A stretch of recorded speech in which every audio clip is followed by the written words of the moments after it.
As a life science leader, your job is to make high-stakes decisions, often with incomplete data, tight budgets, and mounting pressure from investors, regulators, and payers. Scientific Accessions cuts through the noise. Each episode brings you candid conversations with executives, innovators, and healthcare disruptors who've built functions from zero, scaled science-backed strategies, and navigated launches in some of the most complex therapeutic areas. Whether you're preparing for a regulatory milestone, integrating real-world evidence, or aligning medical with commercial, we provide you the insights to lead smarter, faster, and with clarity. We talk science, we talk business, we talk risk. If you're building something ambitious and you want to hear how others at the top are navigating uncertainty, competition, and growth, this podcast is your competitive edge. And that's just what you'll find on Scientific Accessions. So press play. Let's get to work. Welcome to Scientific Accessions, a podcast by Chronos Scientifica. I'm Tabari Baker, the CEO of Chronos Scientifica, a medical affairs as a service boutique consultancy. I'm excited today to have with me Rome Madison. He's the founder and host of the Genetics for Healthcare podcast, which is dedicated to helping clinicians understand and adopt genetic testing.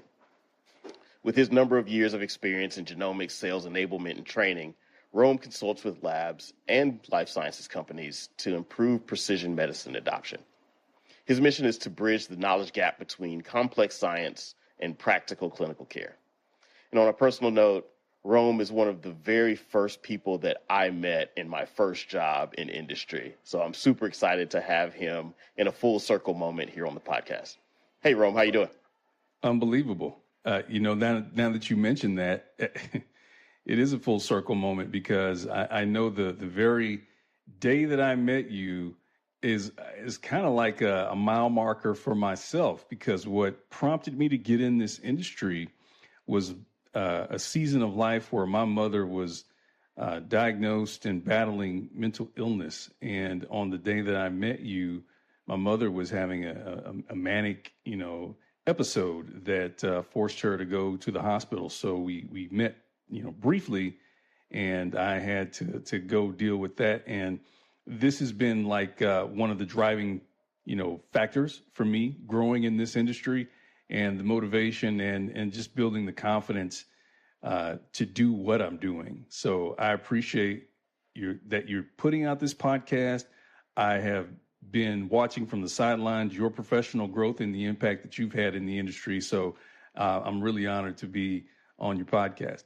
Oh, thank you. And thank you for sharing that moment with me on my first kind of day. I remember you walked up and shook my hand and said, "Hey, welcome. And I'm sorry I can't stay. I have an emergency I have to attend to."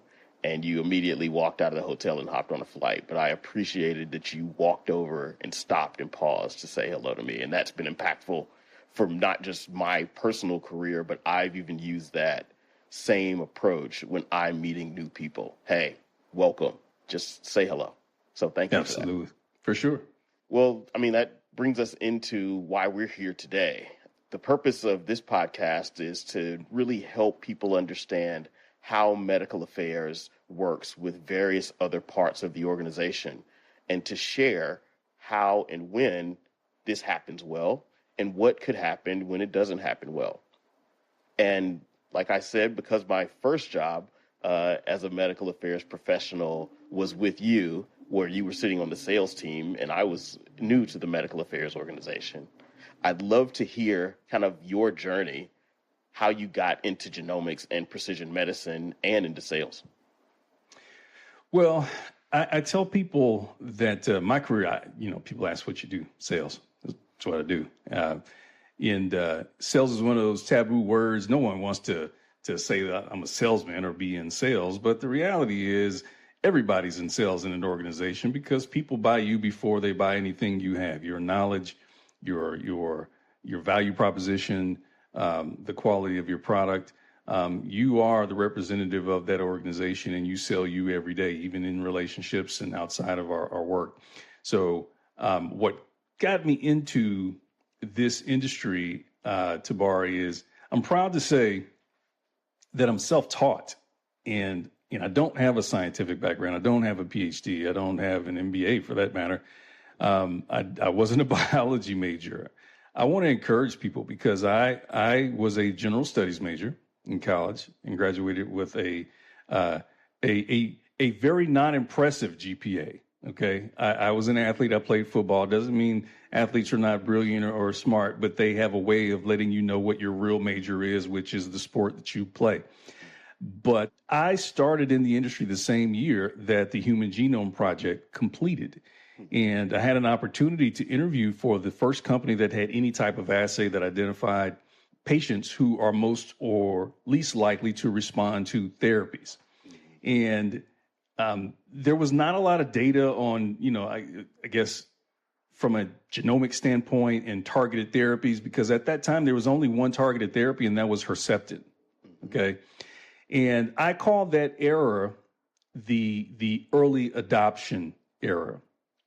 The technology that we were marketing at the time for that company was a fresh tissue in vitro assay, chemo resistance. And there were protein biomarkers that we bolted onto that to give a package of information to clinicians that, according to the data-driven, will identify patients who are most like or least likely to respond to certain therapies. I mean, it was a thymidine uptake system. We would tag the cells with tritiated thymidine, and we knew that if we exposed those cells to, super pharmacologic doses of chemotherapy and there was still DNA, RNA replication happening, that the cells are likely going to be resistant in vivo. And, chemo was king at that time. It was an impossible workflow because even though the medical oncologist would use that information to make treatment decisions where there's no well-defined standard of care or when there are multiple options and one combination has no survival or response advantage over another, we would help them make these decisions by introducing this information, but we needed fresh tissue. Mm-hmm. So even if the oncologist wanted it for a patient, they would have to work with the surgeon and then the hospital pathologist to get fresh tissue out of the hospital just so we can do this assay. So it was an impossible workflow, and it was an omni-channel approach to educating everyone that's going to touch a patient specimen. So the one thing that we really tilled the ground and laid the foundation for the practice of precision medicine is really understanding the journey of a cancer patient, the ways that patients are diagnosed, how they come into the healthcare system, the different problems that the doctors of the different modalities of care, the therapeutic dilemmas that they're facing, the challenges that they're facing. So we understood not only the patient journey and the obstacles that patients have to getting access to genetic testing, how they make decisions with their care providers on the different treatment modalities or options that are there. So we really understood the patient journey, and we also understood the therapeutic dilemmas that the different clinicians would face when trying to make these decisions for therapy. So that was the era of early adopters. And to be quite honest with you, there was only one company. We had 10 reps that covered the country because you needed, 5 states to find one person who's going to listen to you, quite frankly. And yeah, I remember those days. I remember those days very specifically, that it was challenging because you were not just selling to the clinician anymore, a single clinician anymore. You were having to communicate the value proposition for this new testing, to your point, to a surgeon, to an oncologist, to a pathologist, potentially to the patient themselves simultaneously. And all of them have their own sets of problems. And I think that was where we learned the challenges of precision medicine and how we as organizations could better communicate with the entire patient journey and every clinician along the path. Yeah, absolutely. Back then, we were talking about what that value proposition is for like an in vitro assay. Even though the technology for gene sequencing, finding genetic and genomic insights to make treatment decisions, even though the technology has improved 100-fold, we're still asking the same questions.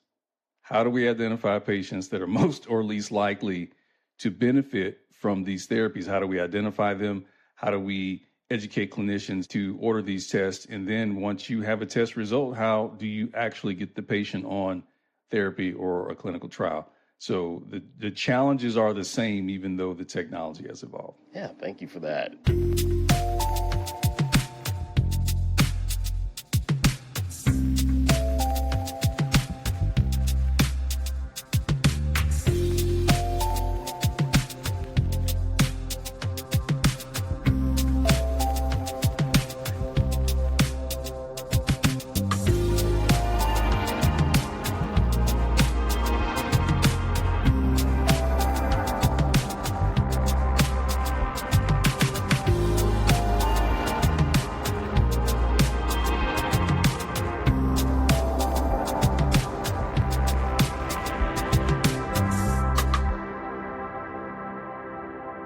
So it sounds like kind of early in your journey, you learned that clinician education was essential.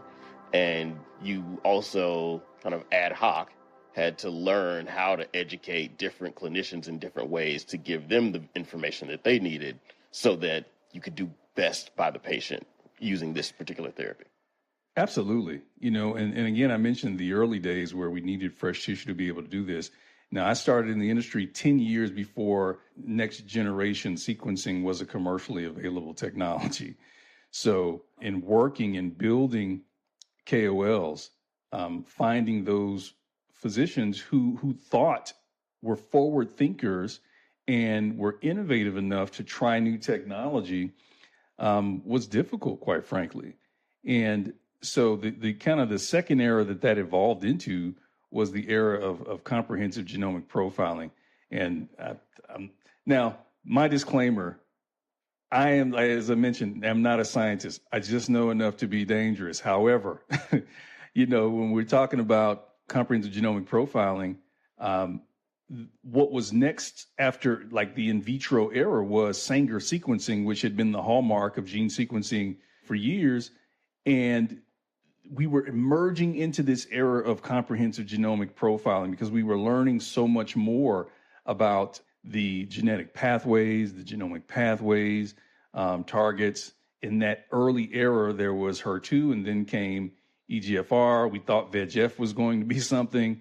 But over the last decade, I mean, I'm sure you and your listeners can attest, we've picked up a lot of momentum in specific tumor types like melanoma and lung and breast, to where we know now this is not just a disease, one disease. There are many different subtypes of the disease that we can approach them a little bit differently. So, now we have the ability to do whole genome sequencing because the technology has gotten less expensive. We can do it faster. In terms of, patient access, most people can pay out of pocket with a credit card. That's right. I remember those early days where the conversations that you would have when we were in the field together, they would be around the cost of the test, number one, right?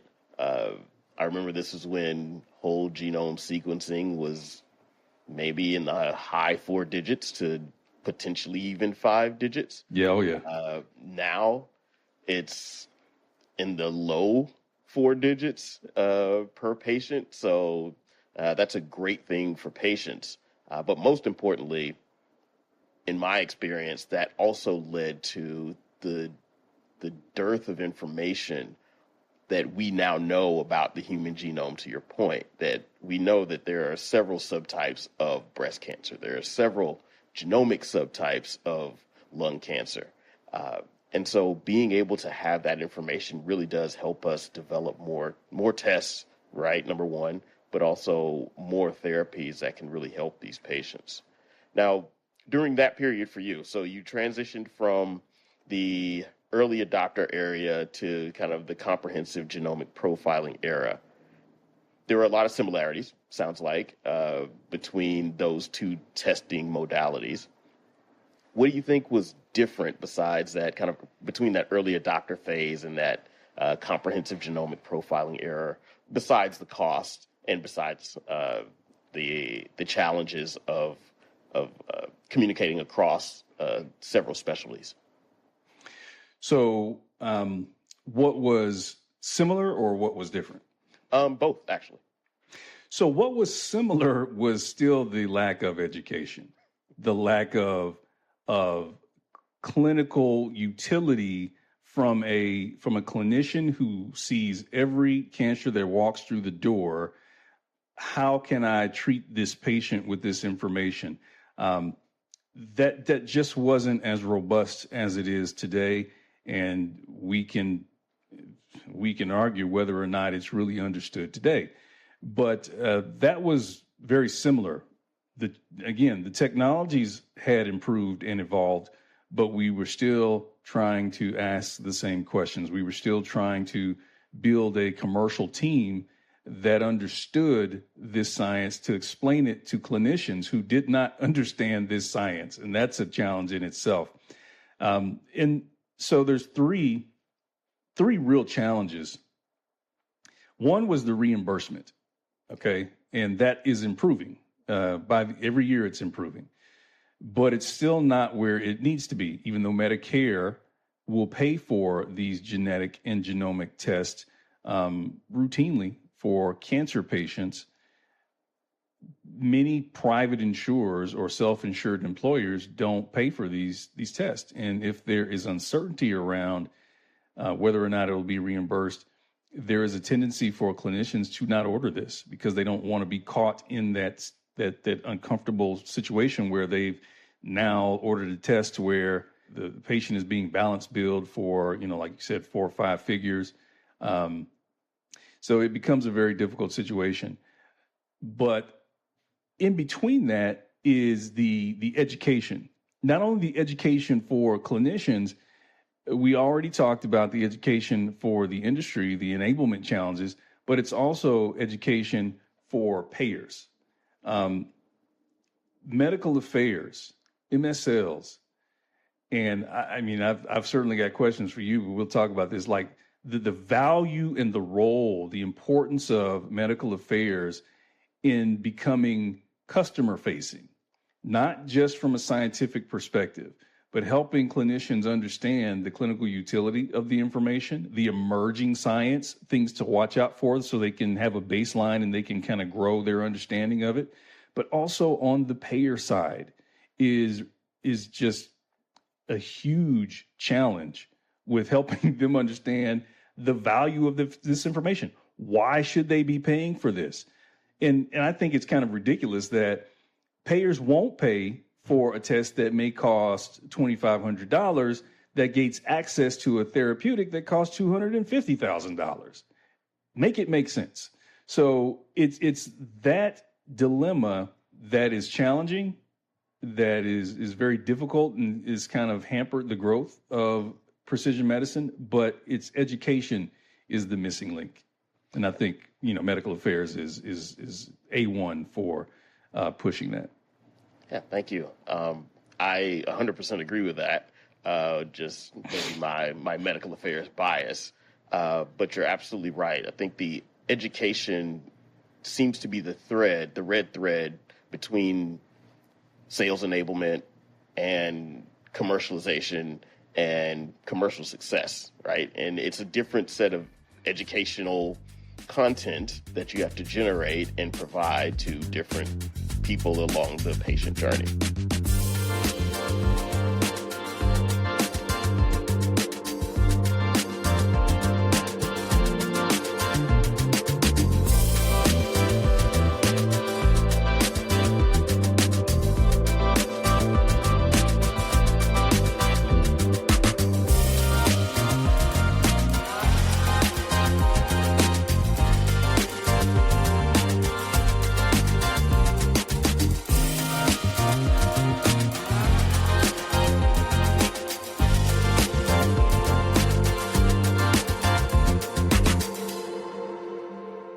This is Scientifica Sessions.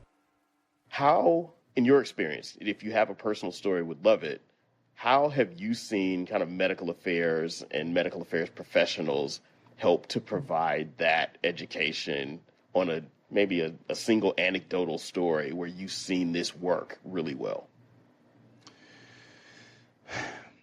There's a lot. There's a lot of stories, but I'll give you this particular story of Invitae with germline genetic testing. And this branches off into many different types of genetic and genomic diagnostic tests. But if you remember, BRCA testing was first available in the 90s, like 96, 97, 98. And it became covered, I think, in the 2000s, somewhere in that area, and recommendations, NCCN recommendations were made for BRCA testing. And it was single gene, one or BRCA1 or BRCA2. And not only did the company that had a product, the BRCA1, BRCA2 product, they patented that gene, Yep. Okay, which prevented the further interrogation and scientific publication of the BRCA1, BRCA2 gene, which would be devastating for us today as we talk, because if no further interrogation or research was able to be done because they owned a patent to a gene, then we wouldn't understand it to the degree that we do today, because technology has improved. Our ability to interrogate and understand that gene at a much deeper level has improved.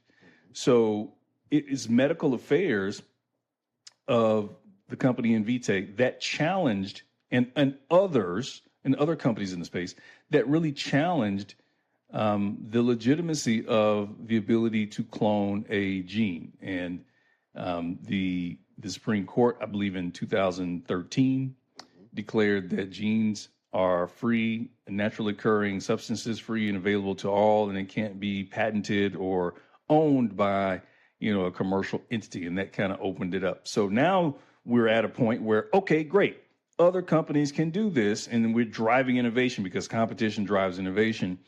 And the guidelines at that time were restrictive. Again, the through line of medical affairs here.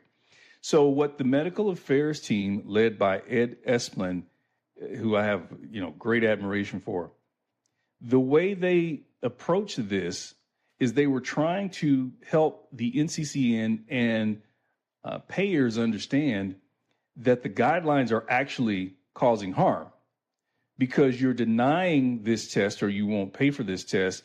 And in essence, you're denying it because physicians won't order it for patients who would benefit from this information. And so that restrictive guidelines causing unnecessary obstacles for patient access, they challenged it by doing studies, and they would get a cohort of those who were in criteria versus those who were out of criteria. And we're talking about affected breast cancer patients. So we're talking about, and I think the guidelines at the time were early onset or a strong family history of breast cancer. Not if you're a breast cancer patient, but you got to have a strong family history of breast cancer. And we know that genes can spontaneously mutate. You don't have to necessarily inherit it by germline. So in that analysis, they showed that between those two cohorts, there's no statistical difference, right? And it took years, about 6 or 7 years of research from the medical affairs group, collaborating with principal investigators, community partners, academic centers, genetic counselors, to build the case not only for the NCCN, but also for payers that show that your guidelines are actually restricting benefit for patients. And to make that long story short, today, there is universal testing guidelines for not only breast cancer patients, but also colorectal cancer patients, for prostate cancer patients, for ovarian cancer patients, for pancreatic cancer patients, prostate, there's a renal cancer patients. So the effective use of medical affairs to bridge that gap in education, not only for payers, not only for clinicians, not only for medical societies that sometimes create these arbitrary guidelines because we have no transparency to understand, like, why are those the guidelines? That has unlocked access and benefits for patients to not only have access to treatment, to therapies, but also to prevent disease in future generations. And that is a huge accomplishment from the contribution of medical affairs. Yeah, thank you. You're absolutely right. I remember that time when BRCA was patented, and there was a huge uproar from the scientific community generally because we inherently knew that that genes are naturally occurring products and there's nothing patentable there. But to your very good point, opening that door and allowing for people to do research on one gene made it available for all of us to think about the activity of the genes themselves and their products in other cancers. So BRCA, yes, it started off as a breast cancer gene, but to your point, it's been found to be involved in various other cancer types, which has given people access to other therapies that they would have never had access to if that door stayed closed. Absolutely. So that's a great example for when medical affairs has really helped drive something forward. You mentioned that took 6 to 7 years, though, right? So 6 to 7 years of focused, long work to change guidelines, to change mindsets of clinicians. How do we make that shorter? Because patients need these therapies faster and need access to this information faster. How can we shorten that time frame, or is there a way? Well, education is definitely the missing link with that to shorten that time frame, because let's just take a step back here, and we're talking about different types of education. So first you have the clinicians, right? Many cancer treating physicians, and this is also expanding into cardiology, neonatal, neurology, pharmacy, right? So we're talking, very broad application of genetic and genomic insights. So there's different types of education that is needed. So if we educate our clinicians who, if they've been practicing for a while, many of them weren't trained on genetics or genomics in medical school. Again, like the Human Genome Project only completed in the early 2000s, so it just wasn't a part of the curriculum. Right. So they need to be educated. Not only do specialists that I mentioned need to be educated, PCPs need to be educated, and that is just, how do you approach that? That's an overwhelming task. If you look at genetic counselors, those who are the subject matter experts of clinical genetics, we don't have enough of them, right? So even when patients, who were talking about breast cancer just a second ago, if we're talking about breast cancer patients who should be tested, we've learned, because there's no barriers to how we can research, we've learned that there are other genes implicated. They may not be high penetrance genes, and as we say in germline, but there are other genes that can increase risk of a breast cancer. So the specialist, even though they're dealing with a breast cancer patient, it goes beyond BRCA. So the recommendation is to send that patient to a genetic counselor for this type of education so they understand what this is and the implications for not only their care, but for the care or screening or prevention for their family members. Well, because there's not enough genetic counselors, that creates a bottleneck in the system for access to hereditary cancer testing. Again, these genetic counselors are more highly concentrated at academic centers because they have the budget, federally funded, by the way. They have the budget today. Good point. They have the budget to create a genomics department, a genetics department, okay? Because generally they don't generate revenue, because a genetic counselor, as valuable as they are, there's no CPT codes for them to bill for their services as there probably should be. Secondly, academic centers are concentrated in urban centers. They treat 20% of the population in the United States. 80% of the population are treated in the community setting, where there are no or very few represented genetic counseling programs. So the need to not only educate the clinician, coming back to that, is imperative for germline genetics, so they can talk about risk for different diseases as this branches outside of the practice of oncology into rare disease and all the other, specialties that we just mentioned. But on the genomics side, on the targeted therapy side, there's no subject matter expert like a genetic counselor. We kind of thought that the pathologist, who is the manager of the clinical lab that supplies 70% of the information for which treatment decisions are based on, we kind of felt that they would pick up the mantle of leadership in genomics and say, because all tissue comes through there, they do all these lab tests, but they didn't. So we don't have anyone that is equivalent to a genetic counselor on the genomics side that can help not only bridge the gap in education for clinicians, but also consult with patients as well to help them understand why this is relevant for their care.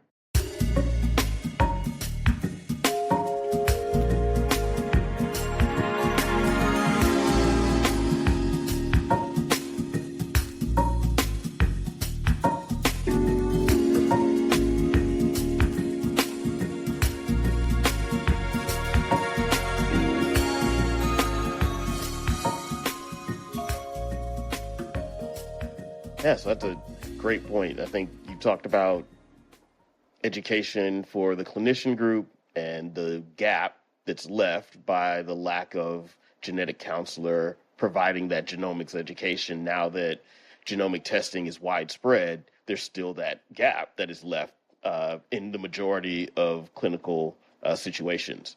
I agree with you 100% that the pathologist is what I like to call the chief diagnostics officer of the hospital, right? They see all of the tissue. They really do know all of the patients very deeply. I think that there's an opportunity still there for them to be that basis for information and that chief educational officer within their particular hospital setting. I would love to see them pick up that mantle and say, yes, we will take that on and we will go out and we will educate our clinicians and our colleagues on where the best genomic testing and what the best genomic testing should be done for a particular patient at any given time. Yeah, there's another caveat to that would accelerate the adoption and the learning from clinicians, and that's industry. You and I were talking kind of before we went live. I mean, we have an enablement issue.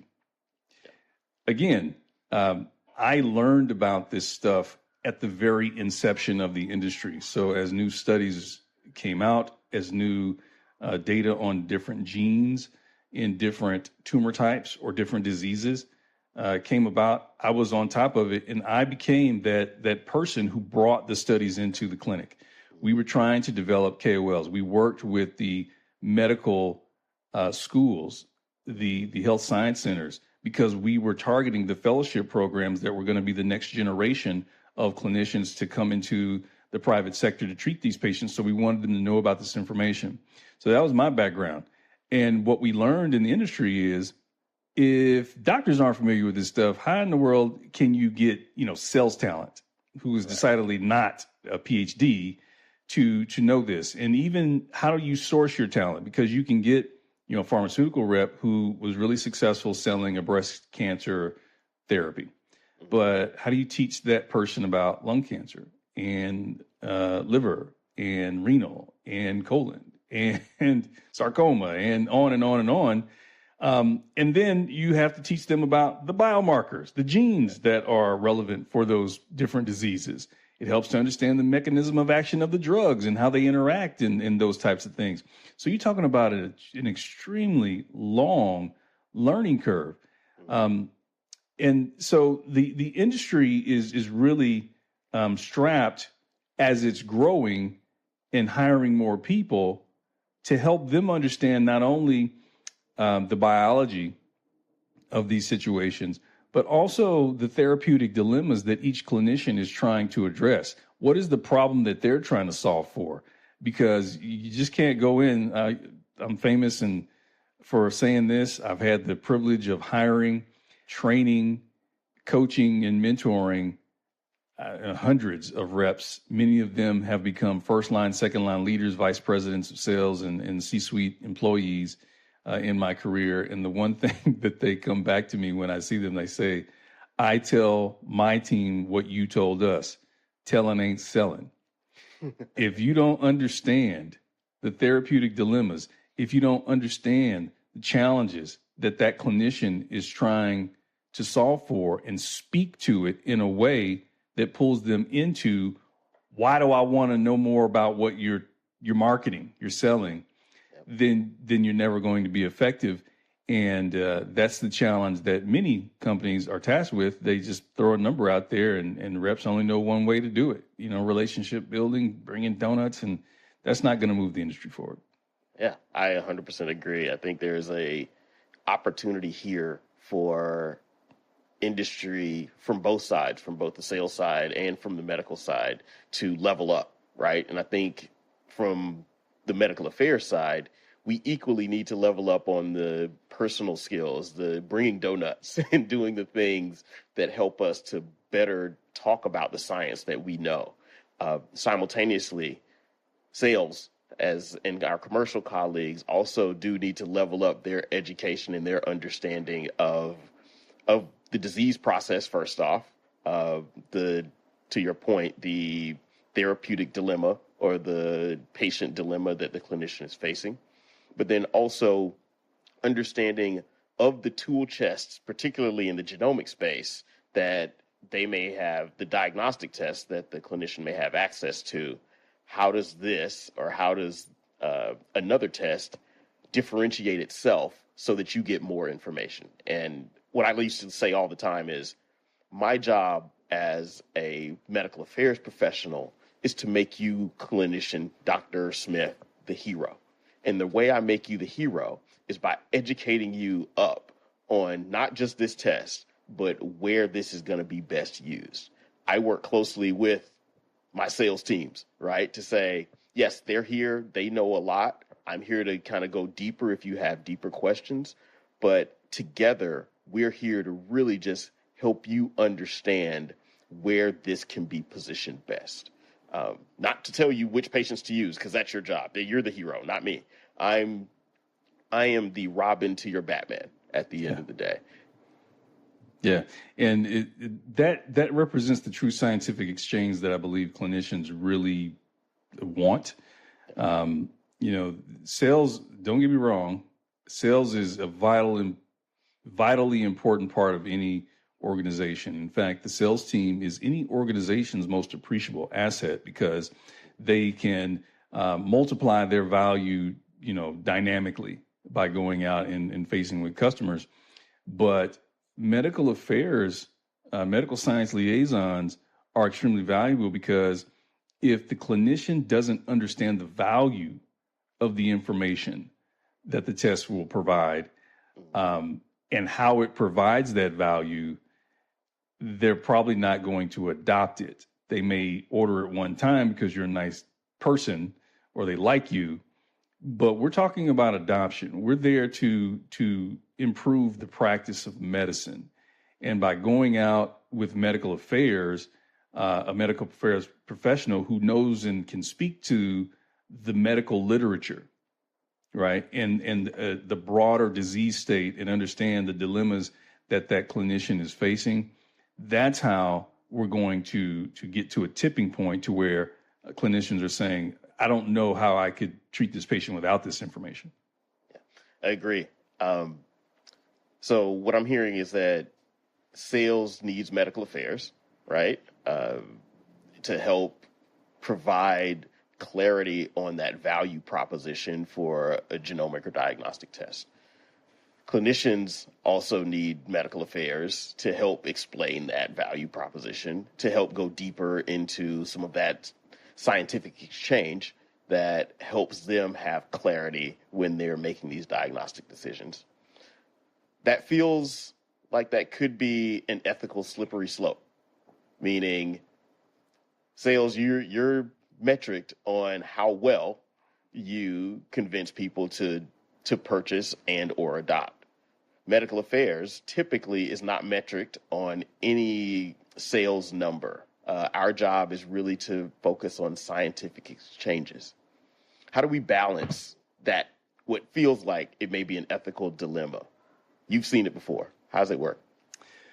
Well, it's two sides, and I've got a point of view on this that might be a little different. So the industry can add a lot more value to the customer experience by investing more in medical affairs being customer facing.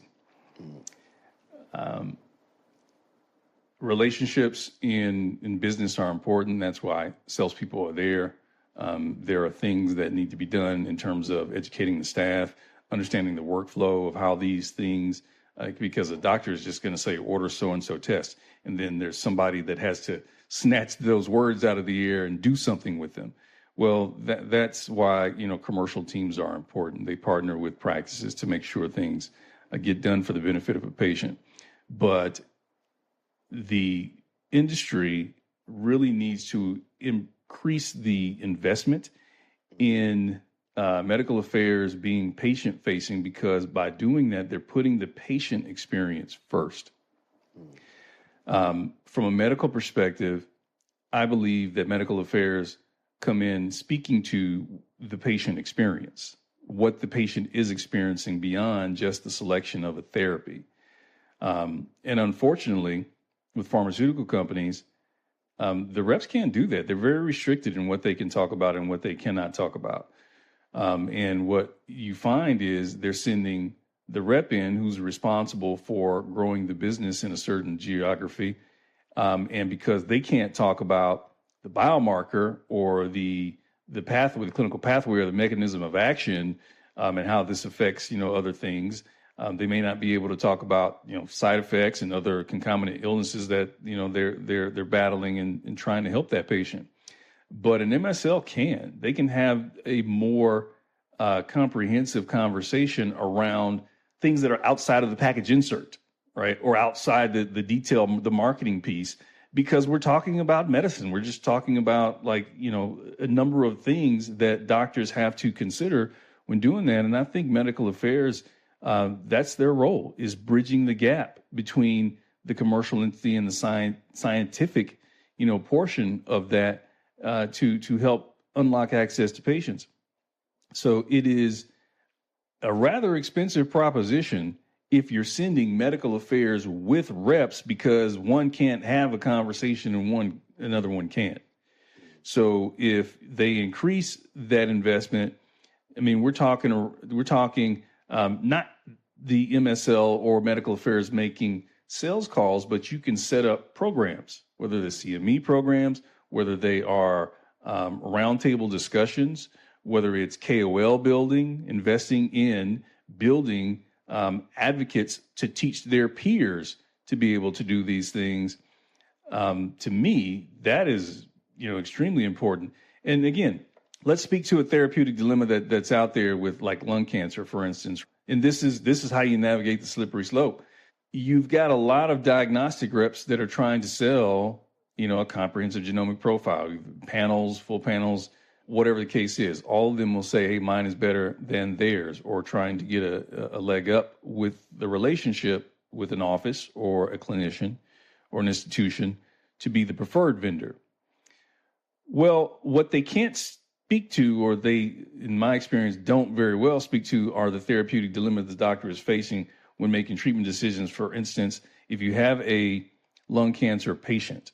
Now, lung cancer is very difficult because many of the patients who are diagnosed are advanced stage. So, biopsy tissue is not available to perform a comprehensive genomic profile. So maybe a knee-jerk reaction is to do a liquid biopsy or just put the patient on immunotherapy. Well, if the patient has an ALK or an EGFR mutation, then generally speaking, immunotherapies are contraindicated for those patients because they would have a reduced response to those targeted therapies. And we've missed an opportunity to optimize our approach to those patients. Well, I'm not sure if many salespeople can or do have those conversations, right? But it is a medical affairs professional who can go in and speak generally about, hey, how are you thinking about this?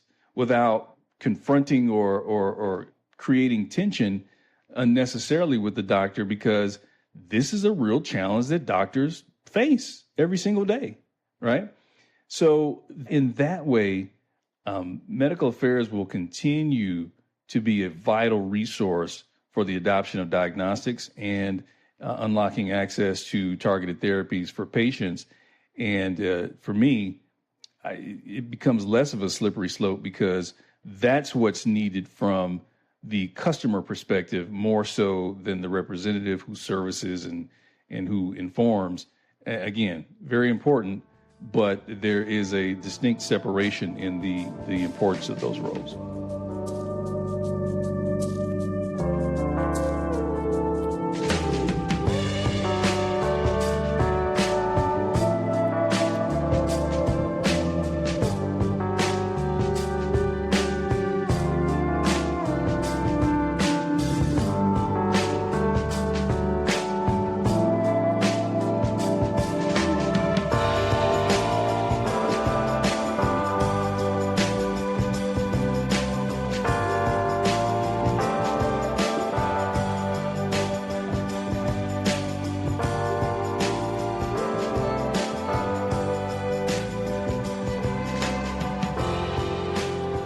What, in your experience, when you've seen this work really well, meaning that difference between a medical affairs professional coming in and talking to a clinician and providing that extended value,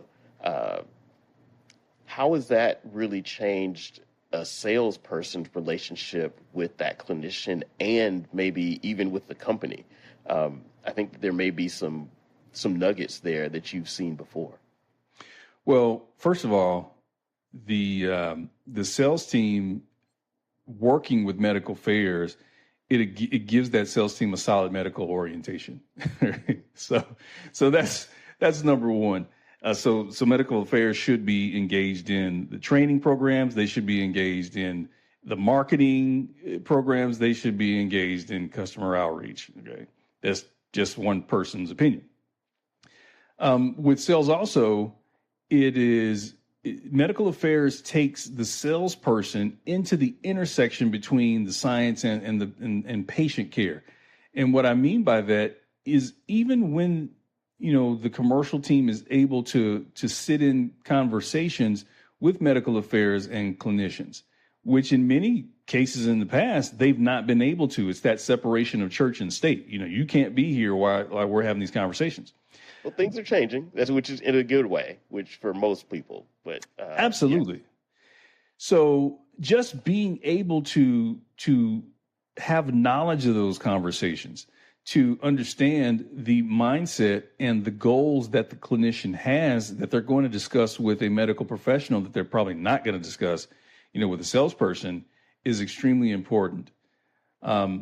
For clinicians, all right, medical affairs is needed because the commercial entities need a way to educate the medical community, not just on their product, but on the technology itself, the disease state. And when a company has medical professionals engaging in the field, it builds credibility for them in a scientific way for the customer, especially if other companies are not doing that, right? Again, that's what clinicians want and need. They want to say, give me reasons, help me understand why I need to adopt this, not just try it, not just order it for this patient because I've ran out of things to do, but why do I need to adopt it? And I think the other thing is with medical sales consistently facing customers and payers and commercial teams, we're accelerating patient access to therapy, period, paragraph, right? Selling is the relationship. That's why all companies have sales reps. But people need to understand that the patient is the real customer. It's all for patient access, because with all the innovation that we see happening every day, none of it means anything if patients can't get access to it. That's it. And I think that's period paragraph for the episode. You're absolutely right. It's been really exciting to follow your journey and your experience from, I'm going to give a general year, from a long time ago, a little bit more than a decade. Thank you. But I'd love to maybe hear where you see the future now. So we've talked about the past. We've talked about how there was a lack of understanding and education around genomic testing and its utility. You've talked a little bit about the comprehensive genomic profiling era, where the education and the science kind of caught up to each other. What's the future look like? What does personalized care 20 years from now look like if we're still around? Wow. Well, there's a lot that excites me, but kind of going back to what you just mentioned. So those first two phases, the early adoption phase and then the comprehensive genomic profiling era, if you will. So phase 3 is the era of big data, because we have genetics, we have genomics, we have social determinants of health, we have other things that are generating real world data, which is all the data that's collected outside of the context of a clinical trial that is now informing us to how to optimize care with these multi-omic data sets.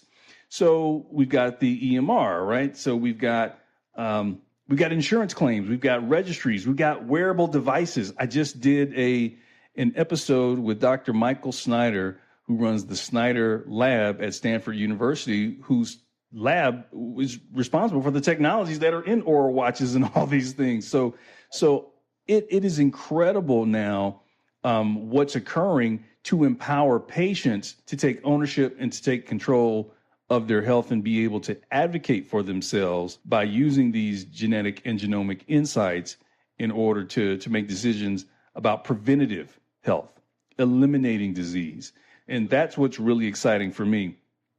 And so this era of big data that is ushered in real world data is ushering in the next phase of precision medicine, which is the era of digital integration, machine learning, AI. And it sounds, I'm one of those people who are usually the last to have, like I was last to have a Facebook account and all about, they were like, welcome to Facebook.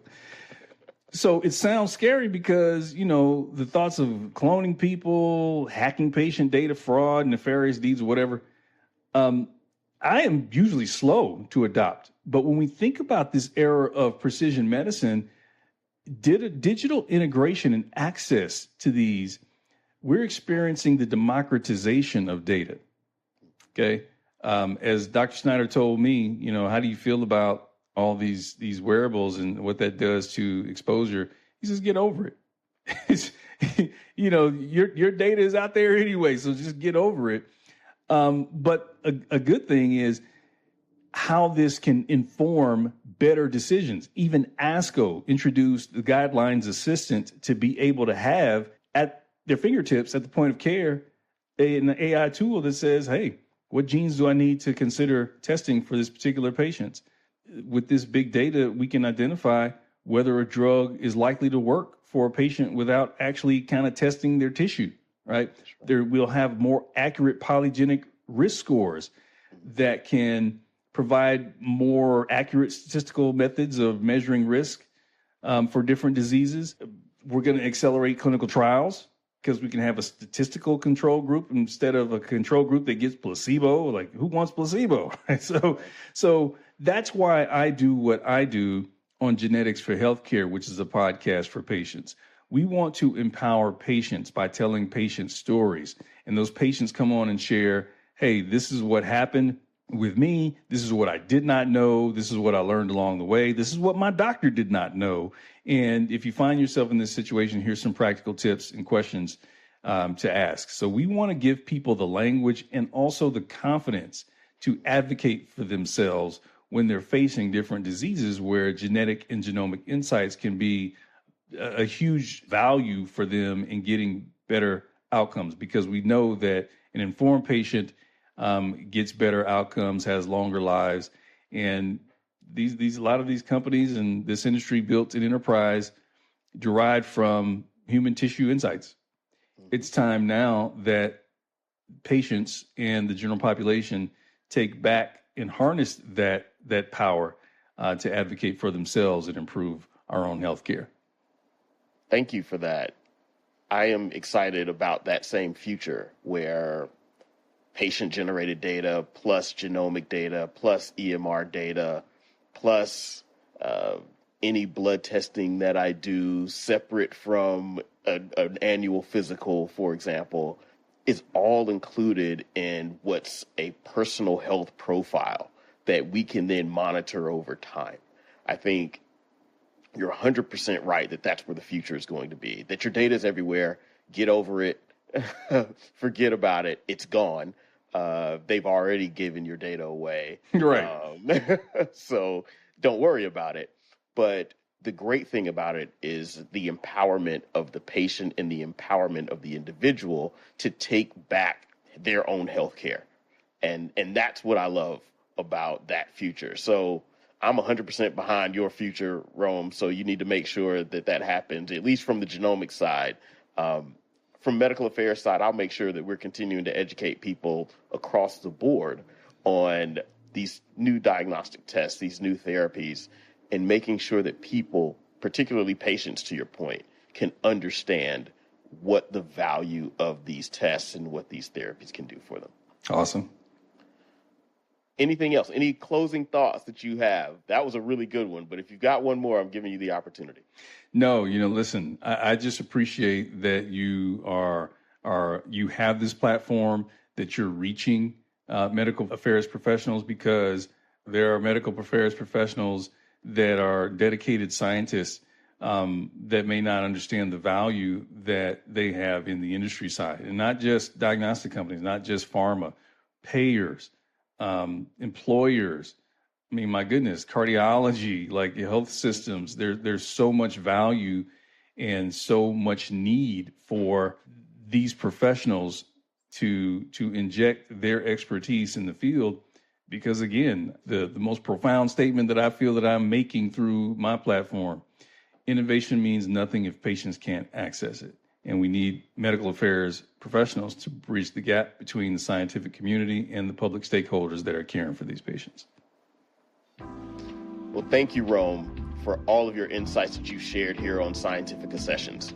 If you ever want to connect with Rome, please feel free to reach out to Rome Madison on LinkedIn, or listen to his Genetics for Healthcare podcast, where he is talking about the same thing with a patient lens. Rome, it's been awesome. Thank you. We'll talk again soon. It's been a pleasure. Thank you, Tabari. Thank you for listening to Scientifica Sessions, unscripted conversations with those shaping the future of biotech. If you found value in today's discussion, be sure to follow and subscribe on your favorite podcast platform so you never miss an episode. We release regular conversations with leaders across biotech, pharma, and medtech, all aimed with helping you stay ahead of industry trends. And if this resonated with you, please consider sharing it with a colleague or your network, because the more voices we can bring to the table, the stronger our community becomes. So until next time, keep questioning, keep learning, and keep shaping the future of life sciences.